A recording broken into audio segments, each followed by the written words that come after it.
பாலச்சந்தருடைய யூனிட்டில் சில டயத்தில் சில சில வித்தியாசமான மெட்டுகள்லாம் போடக்கூடிய ஒரு சந்தர்ப்பம் கொடுப்பார் அவர். வித்தியாசமான மெட்டுனாக்கா கொஞ்சம் வார்த்தைகள் இருந்து கொஞ்சம் கஷ்டம்னு வச்சுங்களேன். என்ன பண்ணார், ஒரு தரம் ஒரு ஒரு அங்கே போயிட்டோம், மெட்டை போட்டோம். முதல்ல அந்த மெட்டு ஓகே பண்ணி அவர் பாலச்சந்தருக்கு ரொம்ப குஷி, நல்லா வந்திருக்கு, பிரமாதமாக வந்திருக்கு. விசு நீ எப்படியாவது, விசுன்னு தான் என்ன கூப்பிடுவார் செல்லமா, விசு நீ எப்படியாவது அவர்கிட்ட இதுக்கு வார்த்தை எழுதி வாங்கிடணும் அப்படின்னார். அவர் வந்தார், என்னடா நான் பிரமாதமாக டியூன் போட்டிருக்காம வாட்சி காமினார். என்ன மெட்டுக்கே எழுதணும் சொல்லு, அப்போ தான் வாசிப்பேன். அது மெட்டுக்கே எல்லாம் வாசி. மெட்டு நான் பாடுறேன்.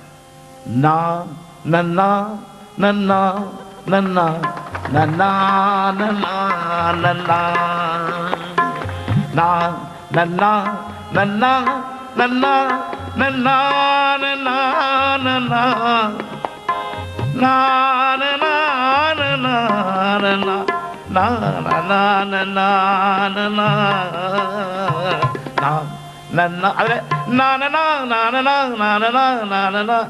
நன்னா இப்படி போகுது சந்தகம். டேய் மடையா நிறுத்துற, என்னடா நான் நான் நான் எங்கடா எழுத்துக்கு நீ பாட்டு நான் சொல்லிட்டு இருக்கேன், பாட்டு வராது போடா அப்படின்னாரு.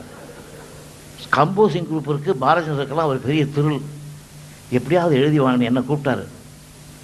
என்னை கூப்பிட்டு, விசு நீ எப்படியாவது கவிஞரை ரேக்கி விட்டு, நீ தான் கரெக்டு, நீ சொன்னால் தான் கேட்பார், இந்த டியூனை மாற்ற போகிறதில்ல, அழகாக வார்த்தை வரும், நீ ட்ரை பண்ணினார். நானும் கவிஞரும் ஒரு ரூமில் போந்துட்டோம், யாரும் வரல. கூப்பிட்டேன், ஏயா நீ ஒரு சந்தத்தை கொடுத்துருக்க, அந்த சந்தத்துக்கு எத்தனை சாயம் நான் போட்டிருக்கேன், நான் ஒரு சந்தம் கொடுத்தா அது வார்த்தை வராது சொல்லிட்டு என்ன அர்த்தம்னு கேட்டேன். என்னடா பெருசாக பண்ணிட்ட நீ, சொல்லி காமிக்கிட்டுமா, அது கேளுங்க.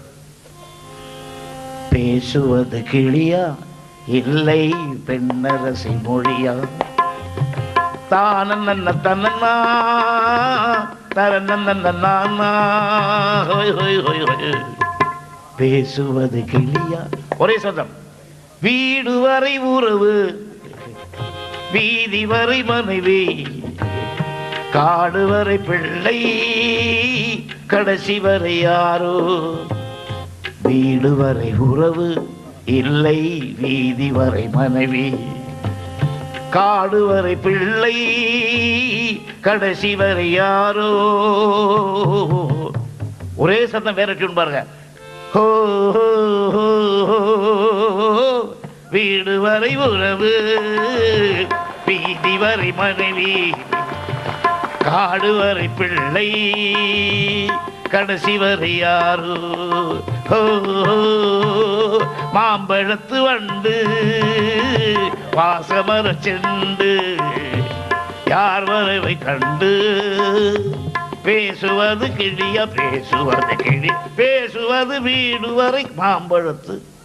இந்த ஒரே சண்டத்துக்கு எத்தனை டியூன் நான் போட்டிருக்கேன் அப்படின்னு ஒரு ஏற்றி விட்டேன். அவரை பார்த்தாரு, முறைச்சார், என்னடா இந்த பையன் இவ்வளோ இன்சல்ட் பண்ணிட்டான் என்னன்ட்டு ஒரு கோபம். ஒரு பக்கம் போட்டி பொறாமை அல்ல, நேராக வந்தார், எல்லாம் சைலண்டாக இவ்வளோ கூட பாடி காமிச்சிட்டேன். அதுக்கப்புறம் கடைசியிலே கூட ஒன்று பாடி காமிச்சேன்.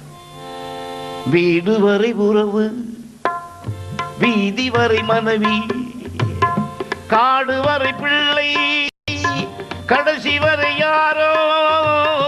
சின்ன சின்ன ஆசை, சிறகடிக்கும் ஆசை, சின்ன சின்ன ஆசை, பேசுவது கிளியா மாம்பழத்து வண்டு. ஒரே சந்தம். இந்த சந்தங்களுக்கெல்லாம் நாங்கள் மெட்டு போட்டிருக்கோமே, இதை ஒரு நாள் எழுத முடியுது, நீ எல்லாம் ஒரு கவிஞனாயா அப்படின்னு கேட்டேன். ஒரு போஸ்ட் கொடுத்தார், உட்காரா பெருசாக டியூன் போட்டார், வாசின்னு வரும். நான் என்ன பண்ணேன், அந்த நாவை விட்டேன் பார்த்தங்க. லா லல்லா லல்லா லல்லா லல்லா லல்லா லல்லா லா லல்லா லல்லா லல்லா லல்லா லல்லா லல்லா லாலலா லாலலா லாலலா லாலலா. எல்லாம் பார்த்தீங்கன்னா என்ன பண்ணார் அவர், பல்லை கொடுத்தார்.